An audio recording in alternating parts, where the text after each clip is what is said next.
안녕하세요. 숨겨진 이야기를 다루는 김진주의 모자이크 김진주입니다. 살다 보면 이런 순간들이 있습니다. 분명히 하기 싫은데 거절하지 못하는 순간들. 우리는 보통 어떤 요청을 받아들이는 이 수락을 긍정적인 태도라고 생각합니다. 좋은 사람, 협조적인 사람, 배려 깊은 사람으로 생각하죠. 하지만 거절하지 못하면 그 수락은 어떤 결과를 만들어내고 내가 책임져야 하는 일이 됩니다. 그 수락 하나로 감당하지 못할 책임을 떠안게 되는 경우도 많습니다. 내가 감당할 수 없는 일정, 내가 원하지 않는 관계, 내가 원치 않는 역할, 그런 상황이 올 걸 알아도 많은 사람이 거절하지 못합니다. 그래서 오늘은 우리의 인생에서 꼭 필요한 거절에 관한 이야기를 해보려고 합니다.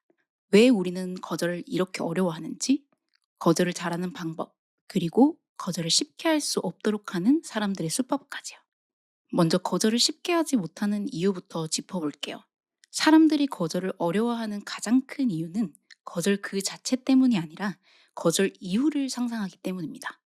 거절하면 관계가 끊어질 것 같고, 미움받을 것 같고, 평가가 나빠질 것 같고, 나라는 사람이 부정적인 사람으로 보여질 수 있다고 생각해요. 그런데 아이러니하게도 우리가 살면서 관계가 가장 많이 망가지는 순간은 거절했을 때보다 원하지 않는 걸 계속 받아주다가 내 자신이 폭발해 버릴 때입니다. 이러면 거절보다 수락이 더 관계를 망치는 거 아닐까요? 또는 불편한 상황을 빨리 끝내기 위해 엉겁결에 수락하거나 애매모호한 답을 하려고 합니다. 지금은 좀 애매해요. 한번 생각해 볼게요. 상황을 좀 봐야 할 것 같아요. 이 말들은 거절처럼 들리지만 이 상대방에게는 전부 가능성으로 들려요. 그래서 요구가 이렇게 돌아와요. 그럼 다음 주는 어때요? 괜찮아요? 이건 오래 안 걸려요. 이번 한 번만요. 이 과정에서 시간은 계속 쓰이고 내 감정은 계속 소모되지만 상대는 전혀 거절당했다고 느끼지 않아요. 그래서 오히려 이 애매한 거절은 상대를 더 집요하게 만들고 관계를 더 불편하게 만들어요. 심지어 이 심리학에서는 거절 민감성 증후군이라는 말까지 있어요.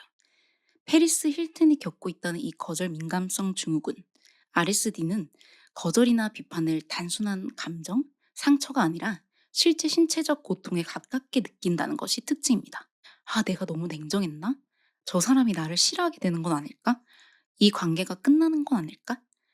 그래서 누가 봐도 이 거절을 해야 할 상황임에도 불구하고 자꾸 자기 자신을 설득하려고 합니다. 이 정도는 괜찮지. 이번만은 도와주자. 이 선택이 반복되면 그 사람은 어느 순간부터 이 자기 감정을 기준으로 결정하지 않게 돼요. 상대가 실망하지 않을지, 관계가 틀어지지 않을지, 나를 어떻게 볼지를 먼저 계산하게 되는 거죠. 언제부터인가 내가 무엇을 원하는지 흐릿해지고 남들이 나에게 무엇을 기대하는지만 또렷해지는 거죠.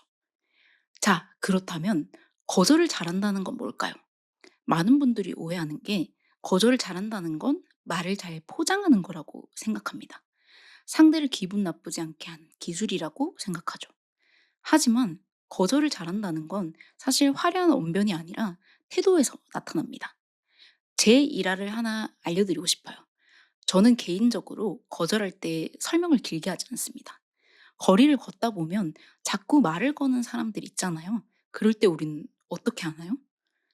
아니요, 괜찮아요. 아니요, 필요 없어요. 근데 저는 그렇게 하지 않아요. 누군가 갑작스럽게 어떤 질문을 했을 때 전 아무 말 없이 손에 X자를 만듭니다. 그러면 더 이상의 요구나 질문이 뒤따라오지 않더라고요. 어떻게 보면 너무 단호하고 정이 없는 사람이라고 생각할 수도 있어요. 하지만 제 시간은 너무 소중하고 거절도 많은 에너지가 필요한 일이기 때문에 최소한의 거절만을 추구하는 편이에요. 설명을 시작하는 순간 상대는 그 설명을 설득의 여지로 받아들이기 때문에 단호함이 필요합니다. 애초에 거절은 누군가를 설득하는 표현이 아니에요. 자신의 의사이자 통보에 가깝습니다. 거절을 잘하는 사람들의 공통점은 상대의 감정을 책임지지 않는다는 점입니다. 상대가 실망할 수는 있지만 그 실망까지 내 몫은 아니라는 걸 아는 거죠. 이런 단호한 거절도 있지만 관계를 유지해야 하는 사람이 있다면 상대방의 상황을 공감하는 것과 동시에 스스로 왜 해줄 수 없는지 단순하게 알려주면 좋습니다. 혹은 이런 상황이 나는 당황스럽다. 다음에 이런 상황이라면 도와드릴게요. 라고 추후 도움을 줄 수 있다. 이렇게 표현하는 것도 좋아요. 지금은 그럴 수 없다. 난 할 수 없을 것 같다. 오늘은 안 될 것 같다. 이렇게 현재성을 부여해 주는 게 좋아요. 그리고 이 거절이 관계의 전체적인 반응이 아니라 이 사안에서만 내가 어렵다는 것을 명확히 해도 좋아요. 무슨 상황인지 알겠는데 돈과 관련된 부분은 나도 사실 어려워. 라고요. 자, 그럼 이 거절을 쉽게 하지 못하게 하는 사람들도 있잖아요. 이 사람들은 단순히 부탁하는 수준을 넘어서 상대의 심리를 교묘하게 이용합니다. 첫 번째는 한 번의 동의를 이용하는 사람입니다. 첫 동의 후에는 거절이 있더라도 어떤 수단을 쓰면 반드시 해줄 거라고 믿고 그 상황을 길게 끌고 갑니다. 그래서 한 번의 수락은 그 다음의 거절을 어렵게 만듭니다. 그래서 무리한 요구에는 단호해야 한다는 이유가 여기 있는 거죠. 꼭 원하지 않는 상황이라면 단 한 번의 기회도 주어서는 안 됩니다. 두 번째는 선택지를 조작하는 사람입니다. 아주 어려운 선택과 상대적으로 쉬운 선택을 동시에 내놓습니다. 이것 좀 해줄 수 있어? 아니면 이거라도. 사실 이건 선택이 아닙니다. 유도죠. 애초에 원하는 요구가 이 쉬운 선택으로 보이는 두 번째 요구였을 가능성이 높습니다. 이 업무 좀 해줘. 안 되면 이거라도 좀 해줄 수 있어? 라고 해서 상대방의 죄책감을 이용하는 거죠. 세 번째는 협박과 동요를 사용하는 유형입니다. 이거 안 해주면 어떻게 될 것 같아? 다른 사람에게 퍼뜨릴 거야. 이런 식으로 상대방을 무차별적으로 괴롭힙니다. 관계폭력 가해자들이 이 방식을 자주 사용합니다. 피해자 본인에게만 연락하는 것이 아니라 연락을 받지 않으면 가족, 직장, 주변 사람들에게까지 연락합니다. 왜냐하면 피해자가 동요될 걸 알기 때문이에요. 고립될까봐, 민폐가 될까봐, 평판이 망가질까봐. 대체로 이런 사람들은 아주 급하고 절박해 보입니다. 그리고 이 경계가 분명한 사람과 경계가 흐릿한 사람을 아주 빠르게 구분해냅니다. 설명부터 시작하는 사람, 미안해하는 사람, 거절하면서도 상대 기분을 살피는 사람, 이 모든 태도는 이 사람들에게 조금 더 밀어도 되겠지? 라는 신호로 읽힙니다. 그래서 착한 사람은 처음부터 표적이 되고 단호한 사람은 처음부터 피하게 되는 거죠. 거기다가 가해자가 잃을 게 없는 상황이라면 더욱더 위험한 상황이 되죠. 그 거절에 집착하기 때문이에요. 제가 만나서 들었던 가해자들의 상황은 굉장히 신기하게도 비슷했어요.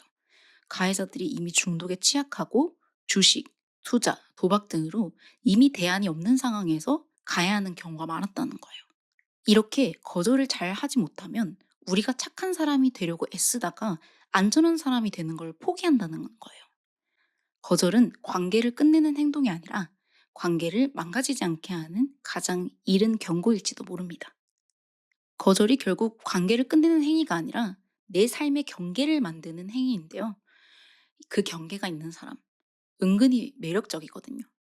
거절이 부정적이라는 생각을 하지 않기 시작하면 생각보다 더 많은 시간, 유익한 시간들이 생길 겁니다.